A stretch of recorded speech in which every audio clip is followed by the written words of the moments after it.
Bismillah wassalatu wassalamu ala rasulillah ala man la nabiyya ba'dah. Para pendengar yang budiman, di antara konsekuensi syahadat Muhammad Rasulullah adalah mengikuti apa-apa yang diperintahkannya, menjauhi apa-apa yang dilarangnya, melaksanakan peribadatan sesuai dengan syariatnya. Inilah konsekuensi syahadat Muhammad Rasulullah SAW. Dengan demikian, jika seorang telah mengucapkan kalimat syahadat Muhammad Rasulullah, hendaknya ia senantiasa meneladani Rasulullah SAW, mencontoh apa yang dilakukan oleh Rasulullah SAW.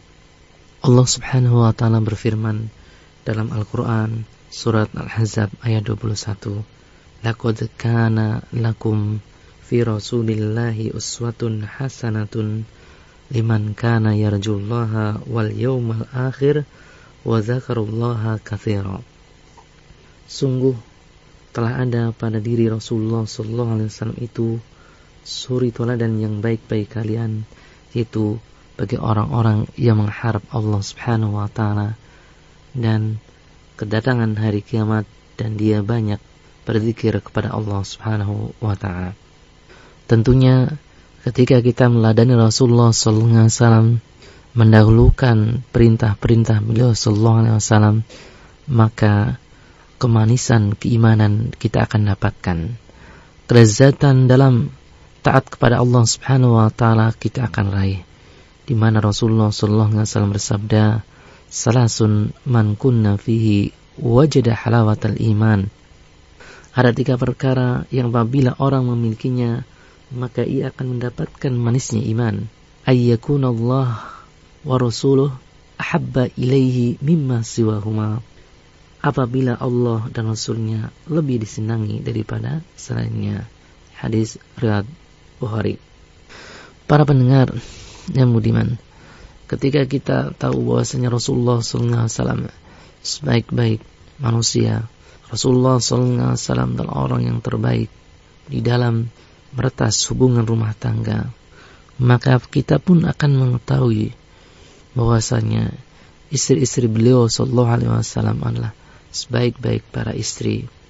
Mereka dididik di bawah naungan pendidikan Nabi. Mereka dididik di bawah naungan Al-Quran, yang kita sudah tahu semuanya bahwasanya akhlak Nabi Muhammad SAW adalah Al-Quran, di mana Aisyah radhiyallahu anha pernah ditanya tentang akhlak Rasulullah SAW, maka Aisyah radhiyallahu anha menjawab, "Kana khuluqu Al-Quran," adalah Rasulullah SAW akhlaknya Al-Quran. Jadi Rasulullah SAW mengaplikasikan apa yang ada dalam Al-Quran. Rasulullah SAW melaksanakan apa yang ada di dalam Al-Quran. Sehingga ketika kita melihat potret kehidupan para istri Nabi dan kita menjadikan sebagai teladan, inilah yang terbaik. Inilah yang terbaik, inilah yang paling utama. Para pendengar yang budiman, agar kita sebagai muslimah berada dalam rel yang benar dalam meniti kehidupan ini, maka baiklah kita sebagai muslimah hendaknya meniti, mengikuti keteladanan yang ada pada diri istri-istri Rasulullah SAW. Para pendengar yang budiman, ada beberapa keteladanan yang hendaknya kita miliki. Yang pertama adalah para istri Nabi Muhammad SAW senang menuntut ilmu. Ingat, para istri Nabi Muhammad SAW senang menuntut ilmu.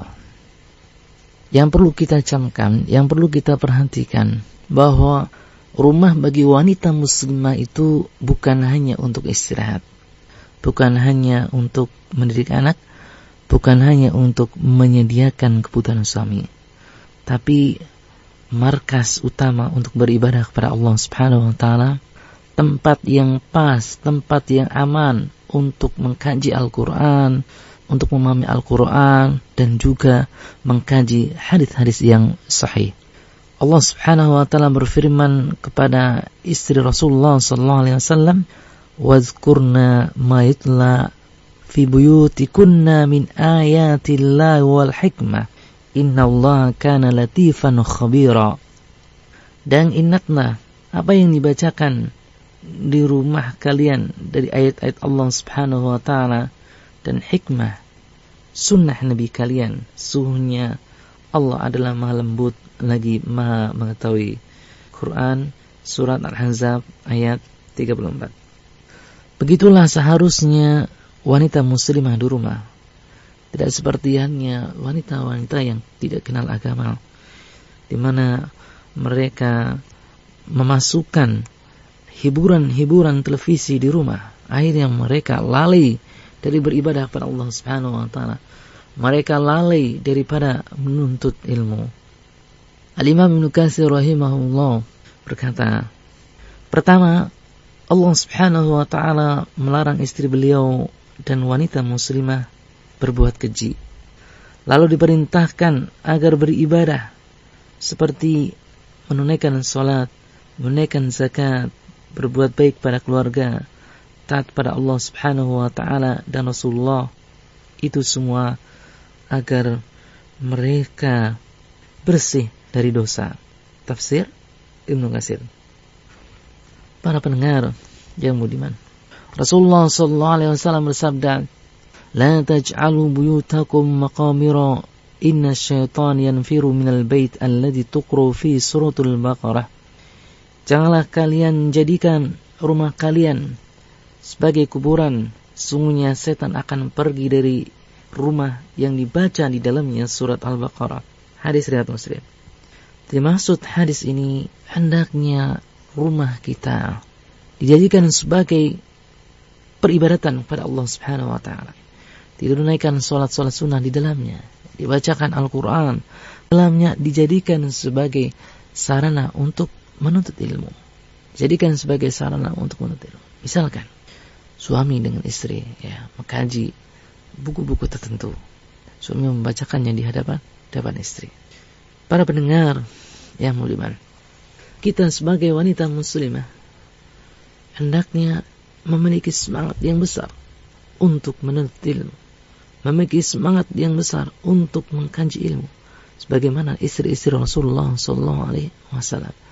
Tidak segan-segan istri-istri Rasulullah sallallahu alaihi wasallam menanyakan ilmu kepada Rasulullah sallallahu alaihi wasallam. Tidak segan-segan Aisyah radhiyallahu anha meminta penjelasan kepada Rasulullah sallallahu alaihi wasallam dalam perkara-perkara agama, sehingga sampailah kepada kita hadis-hadis Rasulullah sallallahu alaihi wasallam yang berasal dari Aisyah radhiyallahu anha. Para pendengar yang budiman, kemudian yang kedua, para istri Rasulullah sallallahu alaihi wasallam dermawan. Bukan hanya Rasulullah sallallahu alaihi wasallam sendiri yang dermawan, akan tetapi istri Rasulullah sallallahu alaihi wasallam memiliki semangat yang tinggi, memiliki antusias yang besar untuk mendermakan harta-harta mereka, untuk menginfakkan harta mereka, karena mereka yakin benar, mereka yakin betul akan pahala akhirat yang mereka akan terima. Aisyah radhiyallahu anha, istri Rasulullah sallallahu alaihi wasallam, pernah bercerita kepada beliau sallallahu alaihi wasallam, ada seorang wanita datang ke rumahku dengan membawa 2 putrinya. Lalu dia meminta makanan kepadaku, sedangkan aku tidak memiliki sesuatu kecuali 1 kurma, dan aku berikan kepadanya. Maka wanita itu membagi kurma untuk kedua putrinya. Kemudian dia pulang. Lalu Nabi Muhammad SAW masuk di rumah dan aku bercerita. Lalu beliau SAW bersabda, "Man yali min hazil banat syai'an fa'ahsana ilaihin kunna lo sitron minan nar." Barang siapa yang diserai anak perempuan, lalu ia mendidiknya dengan baik, lalu ia mendidiknya dengan benar, mereka selamat dari api neraka. Hadis riwayat Bukhari. Begitulah kedermawanan istri Rasulullah sallallahu alaihi wasallam. ia lebih mendahulukan kepentingan orang lain daripada untuk dirinya sendiri. Tentunya wanita yang dermawan, hatinya akan bersih, hatinya akan jauh dari sifat tamak, hatinya akan jauh dari sifat rakus, tidak dengki ketika kawan hidupnya kaya raya.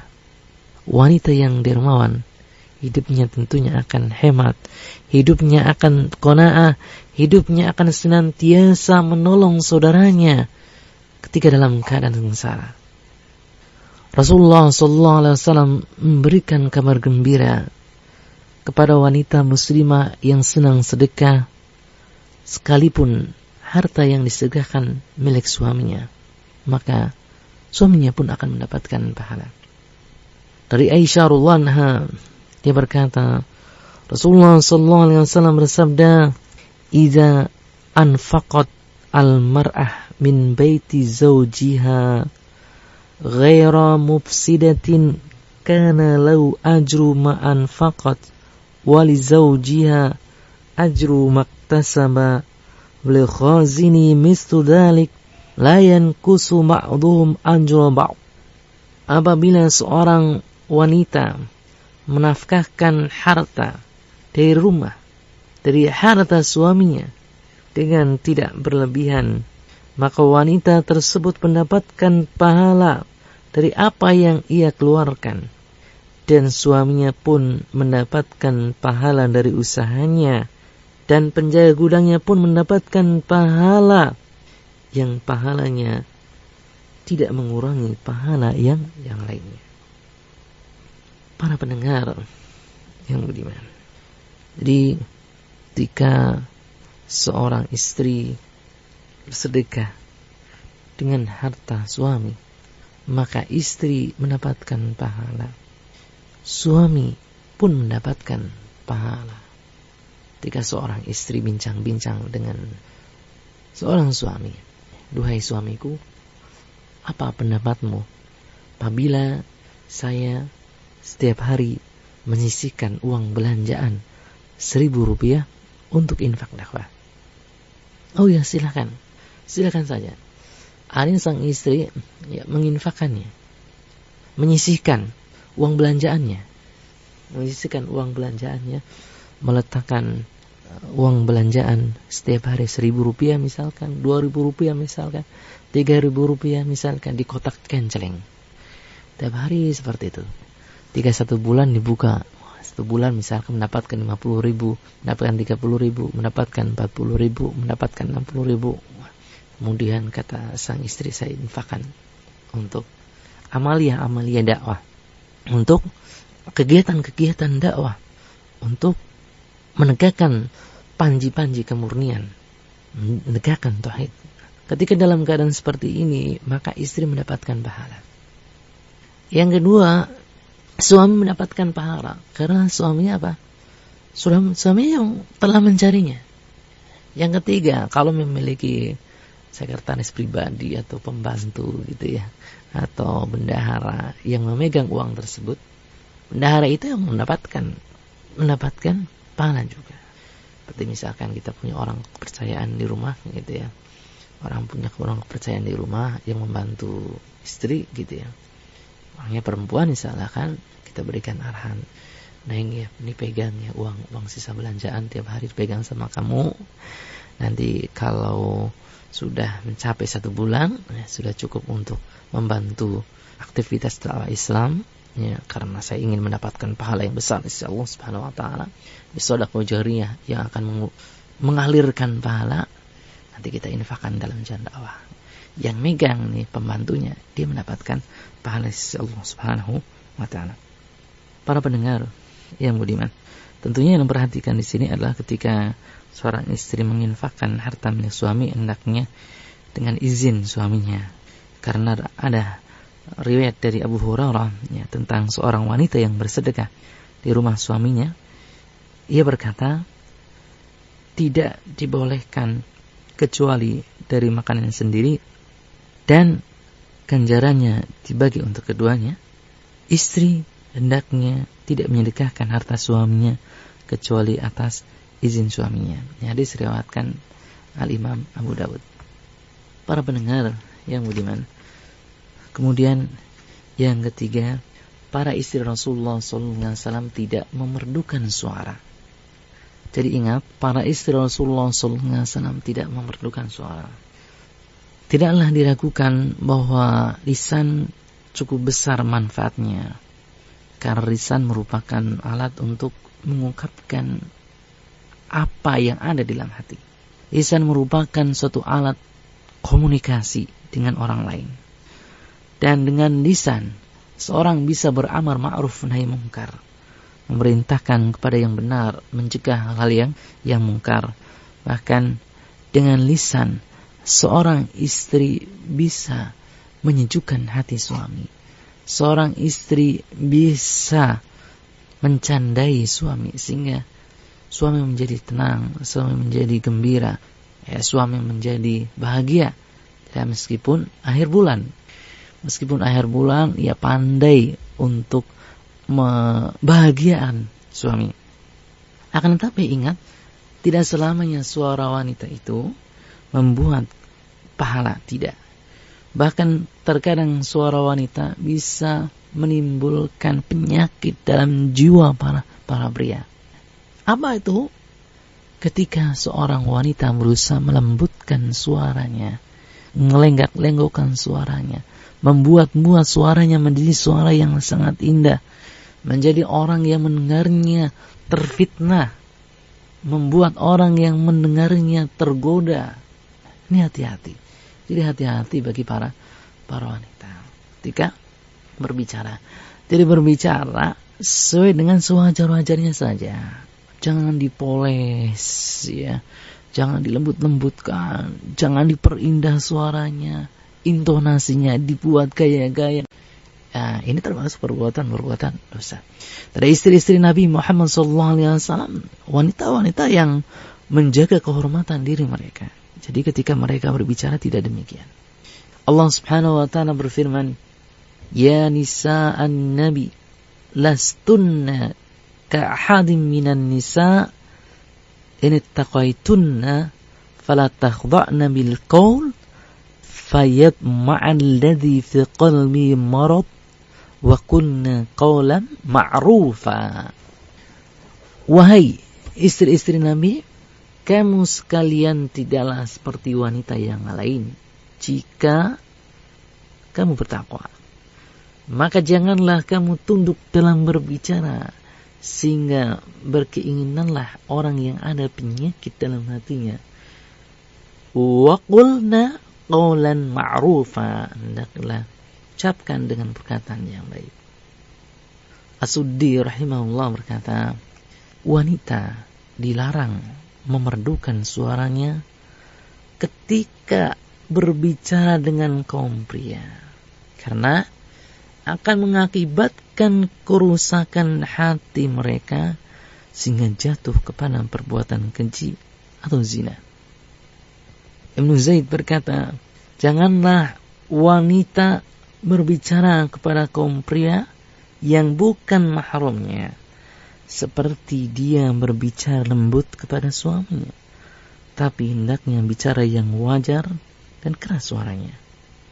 Para pendengar yang budiman, karena suara wanita mengganggu ketenangan jiwa kaum pria, maka wanita pun tidak diperintahkan untuk mengumandangkan azan. Wanita pun tidak diperintahkan untuk mengimami kaum pria. Tidak diperintahkan untuk berkhutbah Jumat yang didengarkan oleh kaum pria.